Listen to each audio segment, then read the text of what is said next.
Breakfast with Tom and Alex on Triple J. Yay! I hope you're going great this morning. Triple J Breakfast is what you've stumbled across, or you've deliberately come here because we've got fantastic guests on the show this morning, Tom. Yes, I wouldn't blame you for tuning in specifically to hear Tegan and Sara. Good morning. Welcome, morning. ladies. Hey. Hello. Hey. In the country for Groove in the Moo, playing a bunch of side shows in Brisbane tonight. How are you? Well?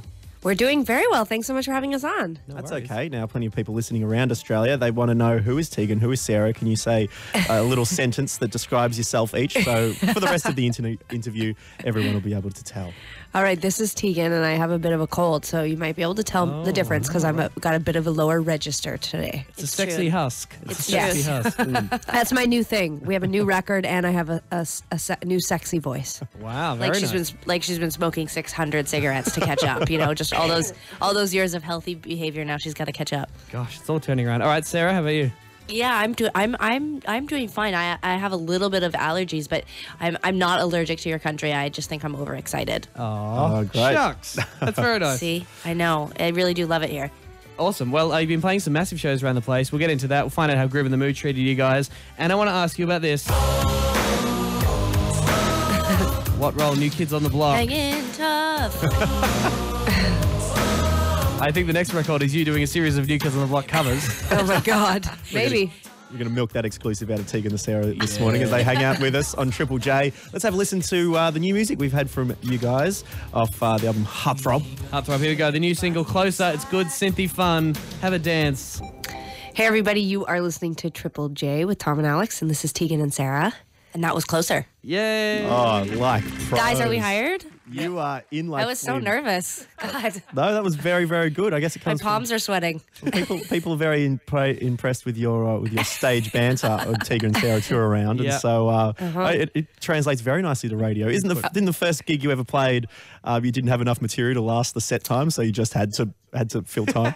That's true. It was that was sort of our thing at the beginning, because we would get these gigs where we'd have to host for 2 hours and we only had 30 minutes of material, so we would just talk to each other in the audience, and it just kind of became this really great icebreaker, and over the years people just seem to really like it, so it makes every Tegan and Sara show an original. Oh, yeah, right. Was that when you were Plunk? Is that the original Plunk band? Oh my God. Well, then we used a different sideshow technique. It usually involved alcohol, but that was a different time. Okay. That was when we were younger, when we were in a punk band. There wasn't much talking going on.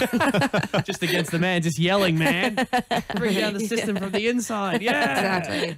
Exactly. What's the strangest topic that you've got onto while on stage in between songs? Oh God. I mean, truthfully, we were having this conversation last night, or a couple of nights ago, when we were doing the Sydney Opera House, because the show was being streamed one of the nights.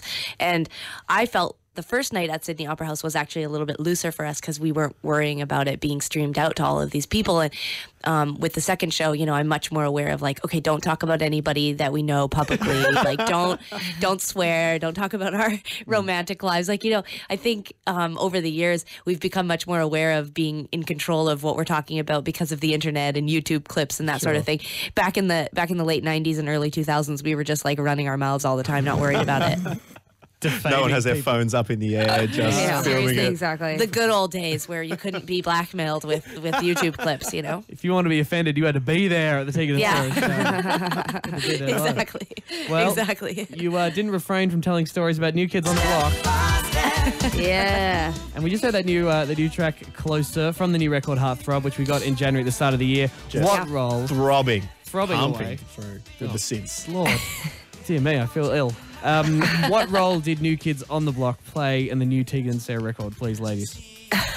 Well, they didn't play much of a role, honestly. I mean, we grew up in the 80s, so we loved them as small children, and we were really kind of quite obsessed with them. That was sort of our first foray into choosing our own music, and our parents went along with that, and we had a wild obsession with them when we were, 7 or 8 years old. But for the new record, we definitely went back into our past, for sure. I mean, I think, things like Cyndi Lauper and The Police and Depeche Mode and New Order and all of these things in the 80s that really influenced us, we sort of embraced that part of ourselves over the last 5 or 6 years, and we let Heartthrob sort of reflect that part of us. So, what about the song Love They Say? Was that dedicated to a member? It's true. At the Sydney Opera House, I did dedicate the song to Jordan Knight. We met them recently. They're sweet. Yeah, they're really sweet. It's so funny because, early on in our career, we signed to Neil Young's record label, so we've toured with him, and, we've played with everyone from, Paul McCartney and Tom Petty to The Killers and Ryan Adams. I mean, we've had a very illustrious career. We've been very, very, very lucky. And but I admitted that a few weeks ago we met New Kids on the Block, and truly, if I am very honest with myself, this was probably one of the most exciting things, only because that was the first thing that we really loved as children. So I can't help that there's this part of me, there's just a part of me that's wired to be very excited when I meet, young sort of pop stars. I can't help it. How do you think Paul McCartney would feel about that? He'd probably be like, yes. He's like, I'm more of a Joey McIntyre guy. But, he's like, now what's that Danny been up to? Yeah, that Milli Vanilli, those guys are talented. They were cute. Did you have any moments when you were growing up and coming into adulthood and realizing a bit more about the music industry? And I guess the major criticism of New Kids on the Block was how manufactured they were, and they were sort of put together in the same way that many would say One Direction are today. Was there any kind of rebellion against that, being like, oh, that's just a man? We went through a stage, obviously, like growing up, you go through different stages of like what kind of music you're listening to. And Tegan and I are incredibly political people, and we're feminists, and we had a really, really strong political family that everybody was outspoken about what was happening, whether it was from like world politics to, more regional stuff. And we went through, a punk rock stage where, we're joking around about anti-man, but like it was sort of like, we were anti-establishment, we were bratty kids. So, you sort of move away from these ideas of pop stardom and all of that kind of thing. But I will say this, my experience in the music industry is that it's all kind of hard work. I don't care if people are writing your songs for you and you're dancing around on stage. I mean, I'm sure that New Kids on the Block and One Direction and all of these bands, I mean, they're falling into bed every night just as exhausted as bands that are probably driving around in a van. I mean, it's hard work. I mean, but it's a nicer bed. It's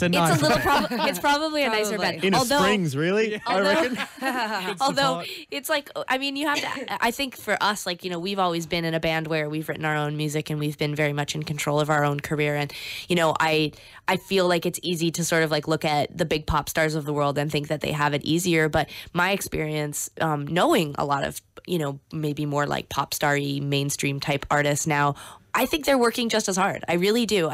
We've definitely been in the trenches and had, we've crossed all over the world in a van and, slept in crappy motels and played to half-empty bars. And there's honestly, like, it gives you some street cred. But the truth is that I think on the other side too, like there's pros and cons to both. It's not easy for anybody. I don't. We feel you, New Kids. We do feel the New Kids. You guys were, hashtag save New Kids. I mean, I just feel sorry. Retweet to raise awareness. Come on, guys. On Triple J this morning, we're chatting to Tegan and Sara, touring around Australia with Groove of the Moo Festival, doing some side shows as well tonight in Brisbane. They're going to be hanging out this morning. We might play another track. We'll hear some more Tegan and Sara in a bit. Yeah, Dan Sultan having a sing on Way of the Eagles' new track Rattlesnake on Triple J this morning. I'm Alex, that is Tom, and there's a lot of love coming in on 0439 75 7555 for our guests, Tegan and Sara. Tash says, absolutely love you girls. I've been listening to you since high school and I still love you as much as I did back then. I went to your first Sydney show last week and it was easily the best show I've ever seen. Thanks, Tash. And Tilly says, I love Tegan and Sara. Seeing them tonight in Brisbane. Love their new album and they are both beautiful. Thanks for playing them, Triple J. Well, thanks for making the music, guys, so we can play it. We never get compliments like that, ladies. We're gonna call your phone line all week while we're here in Australia. You're welcome. We're increasing the value of your brand right now. Please text into the show. Just, hey, Tom and Alex, you're doing all right. You guys are beautiful on the inside. Thank you very much. Well, geez, what is that? We don't know. I don't know what you look like. I don't know. Maybe you're probably very handsome. Thank you. They're in radio. Of course they're handsome. You're probably very chiseled and, just riding on an amazing stallion every single day to work and just... Well, actually, I am a centaur. Yeah. So I've got both. Yes, so I don't have to ride on one. I am one. It's good. Half. Yeah. Playing a bunch of shows in the country at the moment. Groove of the Moo tour over the weekend at Maitland and Canberra. How was that for you, ladies? You've been hanging out with fellow Groove of the Mooers on the lineup and hanging out backstage? Yeah, it's been great. We did Groove in the Moo a few years ago, and this one's definitely a little different, but it's it's been awesome. Obviously, it's an opportunity for us to get to see more of the country and to get in front of people who don't always get a lot of shows through town. And we're really enjoying getting to see a bunch of different Australian acts. We're really we're on right after Tame Impala, which has been really amazing, and Temper Trap are on the dates as well. And we toured with the Kooks years ago, so it's cool to see them again. And it's been really awesome. You know what they have in regional towns? Double shops. All right, we talked about chicken video before. Brew and Vac, a homebrew beer shop and vacuum cleaning supplies. Obviously, Of course. You're hailing from Canada. Any great ones you've seen from there or on the road at all?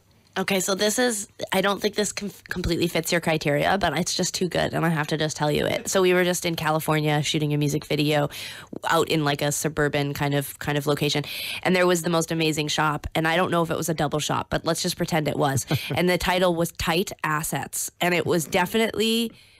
there was definitely tights in the store, like icons, because there was like a lot of those, mannequins, but just the lower part. So I don't know what else was going on in there. I think financial planning. Obviously. Making sure that you are on top of your assets. You've got investments all over the place. And while you're there, make sure that your booty looking fly. Yeah. Tight assets. And it was the sign was done in sort of like metal font. You know what I mean? Like it was like, it looked like a Metallica or like a Megadeth font. It was amazing. Tight assets.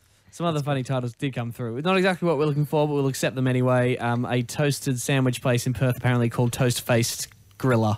So also acceptable. These are all good news. Thank you very much. What about yourself, guys? Tegan and Sara, would you class yourself as being a little bit different, given you are identical twin sisters? That is, some similarities there.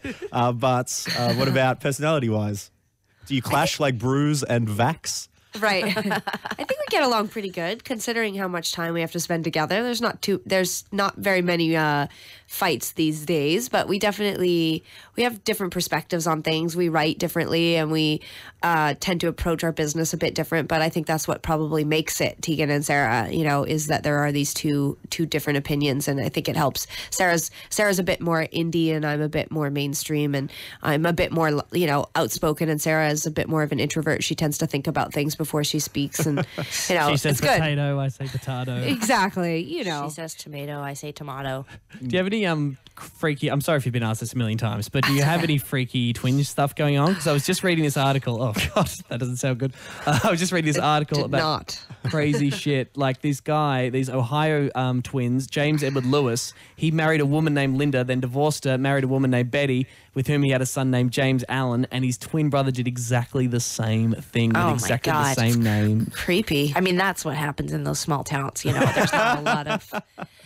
Those guys are giving twins a bad name. Yeah. No, I think we're sort of like a bit dull in that area. Like people would always ask us like, do you have like twin share feelings, and like can you read each other's minds? We're like, obviously. No, I mean the truth is, if I could read Tegan's mind, we would have set up shop somewhere doing some kind of hustle. I wouldn't be traveling around, trying to make music and trying to make, I would have picked something a little bit easier, I think. But I have met twins who creep me out. So I do know that they're out there. Like I know that there's weirdos out there. We're just kind of thankfully we're not those twins. Well, there was this guy, Ronald Anderson, in the early 90s who was arrested for assaulting his wife, right? And then they arrested him, and then they checked that he was already in the prison. Turns out it was his twin brother who had a record for going to prison for his twins' crimes. That's nuts. I would never go to prison for Sara. No, nor would I. I would never go to prison for tea. You do the crime, you do the time, sister. Jeez, good to get that out there. Good level of trust in the band and the sisters. You can work on some solo projects while the other one is in the big house. Good news. All right, let's go back to the title track from that incredible record, an incredible pop song from Tegan and Sara. We'll be back to say adieu to the ladies after this. Hey everybody, you are listening to Triple J with Tom and Alex, and this is Tegan and Sara, and that was The Con by Tegan and Sara. Very conveniently, yeah. It's good we played that song today. That worked out great. What a coincidence. It's these freaky twin coincidences that just always come through. How did you do that with your twin powers? I don't know. It's like magnets, actually, like our brains. Yeah. Now, guys, before we get into the weather, I do want to level with you here, Sarah. I feel that we have an epiphany in that both myself and you come second in the order of duo names. But how can we deal with this? Can we get a support group perhaps going? Tegan, control yours, okay? Hold her down. Don't let her talk too much. She had her chance. Yeah. Her name was first for a good, maybe year, and she lost it. Mm-hmm. Yep. Sarah Didn't and hold on to Tegan. it, Sarah. Too special. Too special. Well, as a former second namer, Tegan, how do I wrestle the power out of Tom Ballard's hands? I think that you have to remember something really key, which is that your name gets said last, which means that you are the most memorable one. Of course. That's what I tell Sarah anyway. It reminds their heads. We'd have to change Twitter accounts and the posts. It'd just be a nightmare. It's a lot of work. Too much work. All right, ladies, you have the weather. You ready to rock the weather? Absolutely. People of Australia. Underneath it, we're going to play New Kids on the Block. I just think we should just pause and just take the time to recognise the fact there are a lot of political issues in Australia, and a lot of people, aren't too happy with the state of politics. Yeah. None of our leaders need to deal with being scratched in the face by a cheetah. Yeah, Oh my God, that's it's mental. insane. True. So it was a freak accident. I assume so. Like, what other context would a cheetah scratch you in the face? Well, that would be a normal one. It could have been, a pet that had never displayed these sort of behaviours before. Poor Harold Cheetah is a Holt. pet? Oh, wow. In Botswana. Poor Harold Holt had to deal with the waves, unfortunately. One of our Prime Ministers, Tegan and Sara, disappeared one day swimming at the beach, I believe, off Portsea, was that right? I think that was it, yeah. And, never to be seen again. Oh, my Terrible. goodness. That's terrible. So That happened to a world leader. That's so Mental. This is dark, you guys. This is No. really dark. Yep. Good morning. You know what we need here? Some new kids on the block. All right, so we're going to give you the weather. In Townsville, it's a possible shower and 30. Brisbane, possible shower and 27. It better not. We're here in Brisbane right now. Normanton, Queensland, partly cloudy at 35. Newcastle,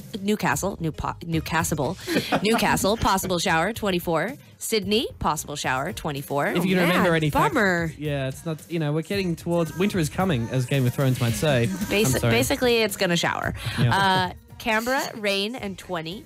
Melbourne, fog, then sunny and 20. Hobart, which we love, mostly sunny at 17. Adelaide, cloudy and 21. Perth, mostly cloudy, 27. Broome, sunny and 36. That's hot. Darwin, sunny and 34. And Alice Springs is sunny and 31.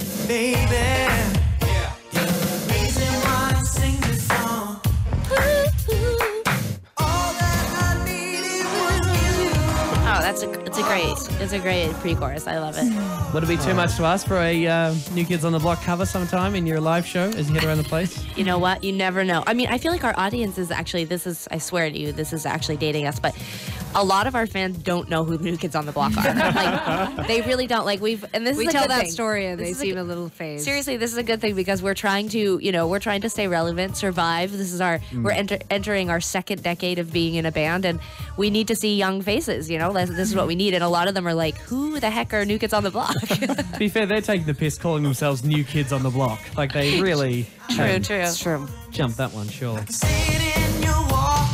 Thanks so much for being here, Tegan and Sara. Lovely to have you on the show, as always. Great to have you back in the country, too. Enjoy the rest of your time, and good luck with the new record. What's on with the rest of the year? Just touring this thing all over the place? Yeah, we finish up here in Australia in a couple weeks, and then we go to Europe for a month, and then we'll be in America for 2 months with the band Fun. Oh, of course. wow. Supporting those Yeah. guys. Yeah, Wunderbar. they're great guys. Yeah. They're a It'll lot be of fun. And who knows, maybe we'll come back to Australia. Yay! That would be sensational. You're welcome to read the weather anytime you like. Thanks, guys. Why don't you go all twin crazy between now and then? Except for Newcastle. You're banned from Newcastle now. Cheers, guys. Have a lovely day. Thanks for being Thank here. you, guys. Bye. Triple J.